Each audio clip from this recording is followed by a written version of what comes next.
This next one is Wake Forest going to Florida State. Ranked matchup. Florida State is favored by 7 points. Florida State, a team that if you grew up in the 1990s into the 2000s, you know Florida State kind of being that team that's got the chop and the war chant and all that, which is great, but they've been down as of late. Since Jimbo Fisher has left, it's sort of been a house of horrors for them. Maybe that's a strong verbiage to use, but I don't think we're too far off in saying that Florida State is on the climb back. And that's sort of the theme of this program. Florida State still feels like they're trying to prove themselves. And this is another opportunity for them to do that in a game like this. Offensively, with Jordan Travis being the trigger man for Florida State, their offense has taken on the persona of yes men. Now, what do I mean by that? They're just taking whatever the defense gives them. They're saying, hey, we're going to take away the big play from you. All right, that's fine. Hand the ball to Trayshawn Ward. Let's get 3. Let's get 4. Let's live that way. They say, actually, we're going to stack the box. We're coming up tight. We're going to make sure that we stop the run. That's how we're going to get down this week.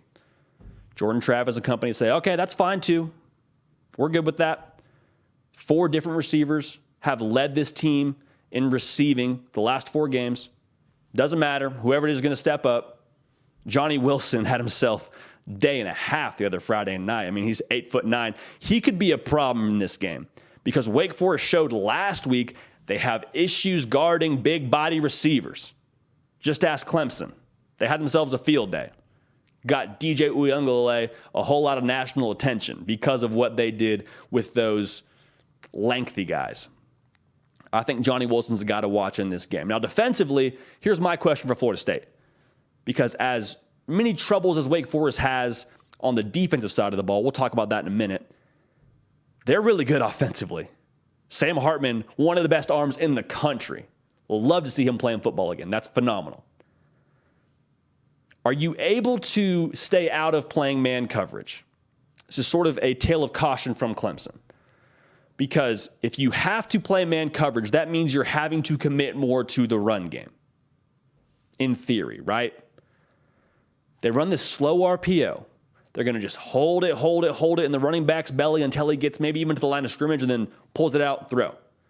If you can be good enough in that front 7, especially on this defensive line that's not at full strength right now, if you can be good enough on that defensive line, then you're able to play a little more zone and give your defensive backs a little more help over the top. I think that needs to be the case for Florida State. Because if you're having to commit extra bodies to the run game, you're leaving more of your defensive backs exposed. And A.T. Perry's making plays. They got a lot of guys in this Wake Forest receiving corps that are really pretty underrated nationally. But they won't stay that way if you have to commit extra guys to the run game and leave them on an island. So that's something to watch for Florida State. Can you commit enough guys on the back end and still play the run game solid? Something to watch for. Now for Wake Forest, you've got issues in the defense, okay? You're giving up 37 points a game. It's not good. I don't think that's novel analysis. That is not very good. Now on the same page, they've been pretty good taking the ball away. So they've sort of been high risk, high reward to a degree, averaging 2.5 takeovers a game. You can't really bank on that, but you're going to need to have it in this game. You're going to need to find a way to take the ball away. And then on top of that, you're going to need to push the tempo. So you don't necessarily need stops on downs, but you need to create extra possessions. And you just trust Sam Hartman in this offense to push, and try and win the game that way. A track meet favors Wake Forest, in my opinion.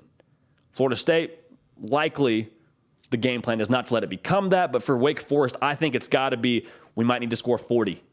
It might have to be a 41-38 kind of game for Wake Forest to win. I think that's the game that they may eventually have to shift to at some point. But again, getting turnovers, it's hard to necessarily game plan for. It's always a point of emphasis, but you might need a few turnovers to be able to win this game if you're Wake Forest. So here's what it comes down to. Florida State is going to play ping pong with Wake Forest. Like we said, it's going to take what the defense gives them, going to do their best to play solid on the back end, not allow too much of the big play, and just kind of keep it all in front of them.